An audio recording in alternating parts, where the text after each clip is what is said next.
Hello everyone, welcome back to my second installment for the set Spotlight of the 1956 Topps football set. Today we're going to be looking at cards numbers 7 through 12.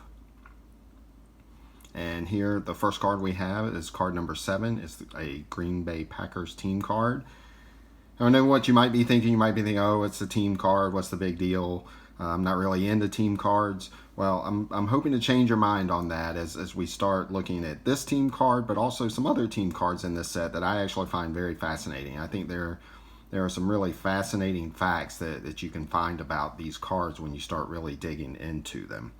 So first thing first is 1956 Topps was the first year that depicted a team card for all the NFL teams. So in most cases, these team cards are the first team cards for these teams. The only exceptions, I believe, and correct me if I'm wrong, but I think the only exceptions are team cards that of the Chicago Bears, the New York Giants, and the Pittsburgh Pirates, which would later be called the Steelers. They all three had team cards in the 1935 National Chicken Premium set. So let's take a look at this Packers card. The first thing that you notice is the uniforms. They don't have the typical green uniforms that we're used to seeing for the Green Bay Packers. The jerseys are navy blue. They kind of have a mustard gold numbers and stripes on the sleeves. Now, these are the uniforms that the Packers wore in 1954 and 1955. And in fact, all these 1956 Topps team cards picture the teams from 1955. So that's an interesting little tidbit here. Now, the Packers in 1956 actually wore a Kelly green jersey with gold numbers. This team had a 500 record. They were 6-6. And the head coach was Liz Blackburn. Now, he was the third Green Bay Packers coach ever. He was the third one in their history. And he is on this card, which I think is pretty cool. Now, Blackburn, along with scout Jack Vanisi, I believe played a large and often overlooked role in building the Packers dynasty of the 60s. During their time together, they were actually responsible for drafting many Hall of Fame players like Forrest Gregg, Bart Starr, Paul Hornung, Jim Taylor, Ray Nitschke, and Jerry Kramer. And from day one of practice, Blackburn saw something special in Bart Starr. He was really impressed with him from the very moment that he saw him. Now, keep in mind, Bart Starr was not a number one draft pick. He was drafted in the 17th round with the 200th overall pick. So it's saying something that Blackburn saw something in Bart Starr and immediately thought he was a special player. Now, ultimately, his one-loss record was not very good, and he was fired in 1958. But eventually, Vince Lombardi thought enough, future Packers coach Vince Lombardi thought enough of him as far as his ability to recognize talent that he brought Blackburn back as a scout in 1964. Now, Blackburn was also, this is an interesting first, he was the first coach to coach at the first game when City Stadium opened up. And of course, City Stadium would later be renamed Lambeau Field.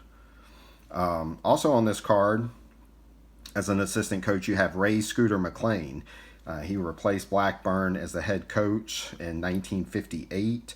McLean played on 4 NFL championship teams for the Chicago Bears in the 1940s. So he was a great all-around football player and was also the team's kicker. And his place in history, he drop kicked an extra point in the 1941 championship game for the Chicago Bears. And the last successful drop kicked attempt in the NFL, that was the last one until Doug Flutie did it for the New England Patriots in 2006. So after the 1958 season, McLean, after a 10-1 record, he resigned, and that would actually pave the way for Vince Lombardi to take his place in 1959. Also on the card is assistant Lou Remkus. He's pictured on this card as well. Remkus as a player, he was a tackle for the Cleveland Browns, and he played on 4 AAFC championship teams in the 40s, as well as he was a member of the 1950 Cleveland Brown NFL champion team. He was a 4-time All-Pro player, and Coach Paul Brown called him the best pass protector that he ever saw. So I think that's saying something there. Now, Remkus would eventually, he became the first head coach in history for the Houston Oilers, and led them to the first two ever AFL championships in back-to-back years in 1960 and 61. He also was the offensive line coach for the Baltimore Colts in Super Bowl V when they won the Super Bowl. So I think team cards can be very cool when you start really digging into them and seeing what they're about. I think they're really interesting.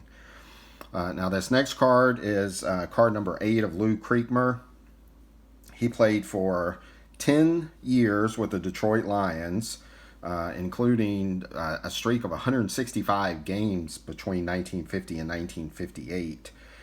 He was one of the best offensive linemen of his era. He played in 8 Pro Bowls and was a 7-time first-team All-Pro. He played in 4 NFL championships, winning 3 of those on the Detroit Lions. So yes, my friends, the Detroit Lions actually did have a very good football team at one point. No longer the case, but those Lions teams of the 50s were incredible.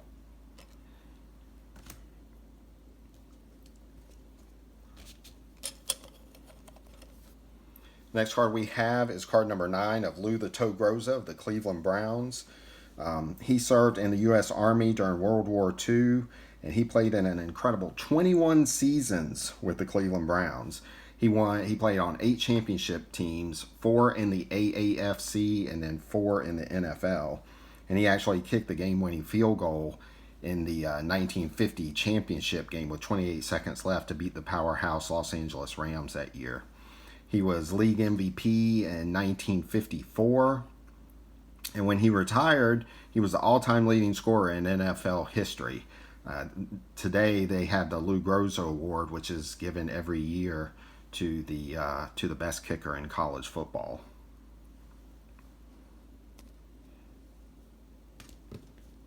The next card we have is card number 10 of Tom Bieneman. What you'll notice about this card, you'll see a lot of little print dots on this card, or some people call them fish eyes, and these are very small fish eyes. This is actually a very common thing that you see with the Cardinals cards from this set for some reason. So I think anytime you can find these cards without those print dots, it's a good idea. And this is a short print card, which all the Chicago Cardinals cards were from that set, from this particular set.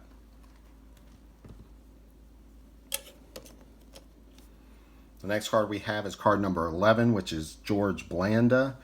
I just love the old school Bears logo on this card with the bear laying on the football. It's just a great looking classic logo. George Blanda played in a record 26 seasons, and he was 48 years old when he retired. So don't anyone tell Tom Brady about this, because Tom will want to play until he's 49. And I'm pretty sure he could probably do it at this point. But yeah, that's incredible, playing until you're 48 years old. It's just amazing. Blanda started his career with the Bears, and he kind of butted heads with George Halas, because Halas was only using him as a kicker, and Blanda wanted to play quarterback as well. Now, eventually, Blanda went to the AFL, and he actually was a 3-time AFL champion, including the starting quarterback on those first 2 Oilers teams in 1960 and 61. He's also one of only 8 players to throw 7 touchdowns in a game. And last, we are going to look at card number 12, which is of the Baltimore Colts' Alan Amici. Amici was a Heisman Trophy winner, and he scored the game-winning touchdown in overtime in the 1958 NFL Championship when the Baltimore Colts beat the New York Giants.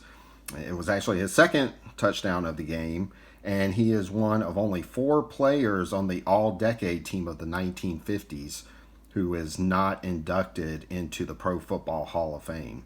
Now, he may have well been on his way to a Hall of Fame career, but his career was it was cut short by an injury to his Achilles. He tore his Achilles. So that's about all I have for today with that. I do want to say one more thing before I go, and it regards a change to the channel. When I first started a YouTube account, I had no idea I would ever be making videos. It was just an account to watch videos. And so with that, in the next few days here, just to be looking for that in the next few days, I'm going to change the channel name to something that I think best reflects what this channel is about and what it will continue to be about. And that name is going to be it's going to be Stories in Cardboard. So be looking for that. I appreciate you watching. Take care, and we'll see you next time.